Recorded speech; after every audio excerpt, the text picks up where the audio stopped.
Hai, tahukah kalian gambar apa ini dan apa hubungannya dengan pelajaran kita sebelumnya? Ya benar, ini adalah garam dapur. Masih ingatkah kalian tentang materi? Segala sesuatu yang memiliki massa dan menempati ruang, sehingga karena garam ini memiliki kriteria tersebut, maka garam ini termasuk materi, atau lebih tepatnya contoh senyawa, dan diketahui tersusun atas senyawa natrium klorida. Nah, jika kita amati dari bentuk fisiknya, garam tersusun atas butiran-butiran kecil. Dan apabila kita ambil satu butir kecil ini, apakah butiran kecil ini masih dapat dibagi lagi menjadi bagian yang lebih sederhana? Dan apakah satu butir kecil ini mengandung NaCl atau hanya salah satu unsur natrium ataukah unsur klor? Seperti yang telah kalian pelajari pada jenjang pendidikan sebelumnya, bahwa butiran atau partikel kecil dari materi kita kenal dengan istilah atom. Lantas, apakah butiran kecil dari garam ini merupakan sebuah atom? Atau seperti apa bentuk atom sebenarnya? Nah, untuk menjawab pertanyaan tersebut dan lebih mengenal tentang atom, yuk mari kita lihat cuplikan video berikut ini.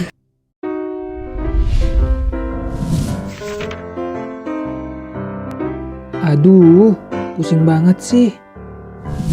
Kim, ada apa sih? Dari tadi aku lihat kau berdumel aja terus kerjaannya. Aku kesal.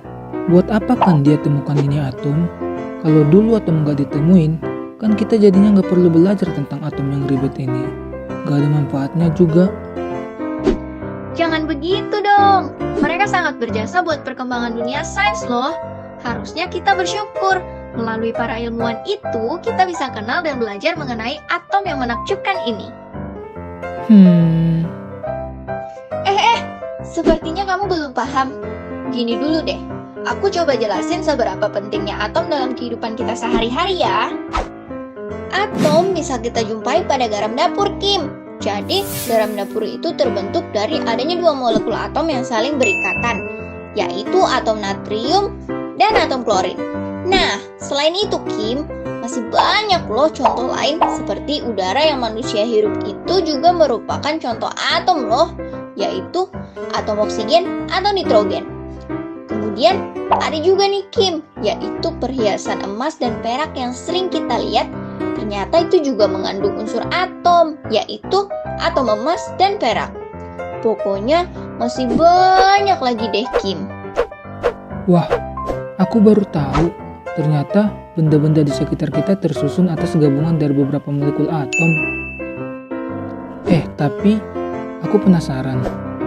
Siapa ya penemu atom ini? Kamu tahu nggak? Aku coba jelaskan sepengetahuanku ya, Kim. Jadi begini, dalam catatan sejarah, teori atom termasuk salah satu teori tertua yang muncul dan ditemukan di dunia. Teori ini kemudian dikembangkan menjadi lebih kompleks dan menjadi salah satu dasar pengetahuan yang cukup penting, terutama dalam dunia sains. Menurut sejarah, tercatat penemu teori atom adalah seorang yang berasal dari Yunani, yakni Demokritus. Kemunculan teori atom membuka pengetahuan manusia pada saat itu. Nah, teori atom akhirnya mengalami beberapa perkembangan yang cukup signifikan. Ini karena banyaknya ilmuwan yang melakukan eksperimen untuk menyempurnakan teori yang sudah ada sebelumnya. Oke, aku mulai menjelaskan dari penemuan model atom yang pertama, yaitu atom Dalton. Atom Dalton ditemukan sekitar tahun 1803 oleh ilmuwan bernama John Dalton. Nah, si John Dalton ini awalnya mendeskripsikan model atom itu seperti bola pejal.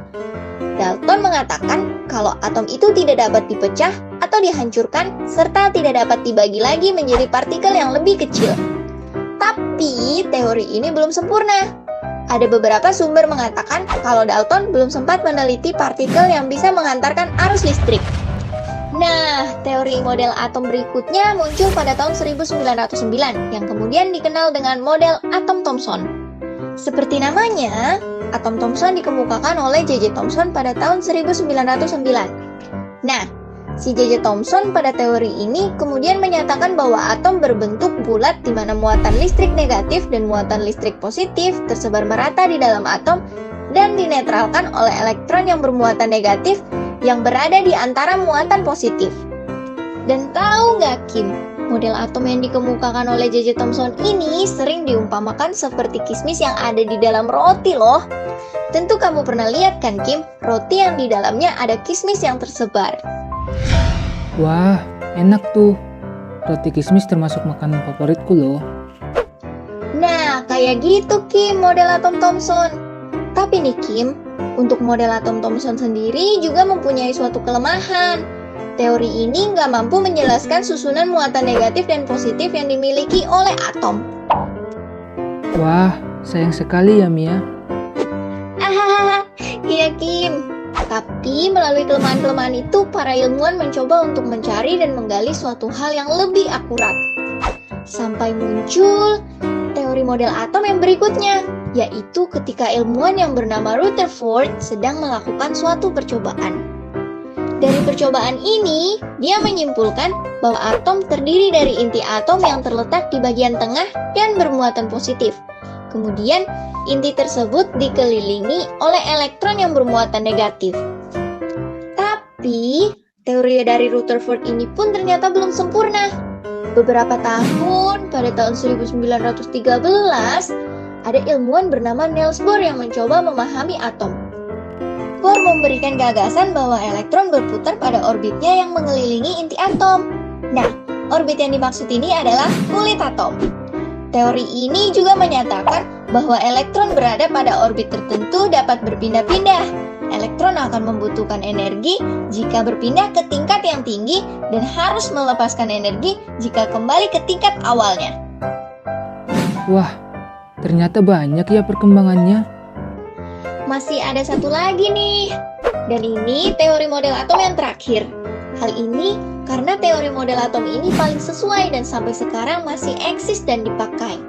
Teori ini sering disebut mekanika kuantum. Jadi, di tahun 1926, seorang peneliti bernama Erwin Schrödinger ikutan nih untuk meneliti atom. Dia menyatakan bahwa elektron di dalam atom tidak diketahui pasti keberadaannya. Namun, hanya ada suatu peluang untuk menemukan elektron di dalam atom. Wah, keren sekali sih mereka. Mereka menemukan keajaiban Tuhan yang paling menakjubkan. Ya, beginilah kehidupan. Dan dunia memang penuh dengan keajaiban. Disinilah kita bisa menyadari betapa ilmu pengetahuan telah membawa kita menembus batas-batas yang tidak disangka.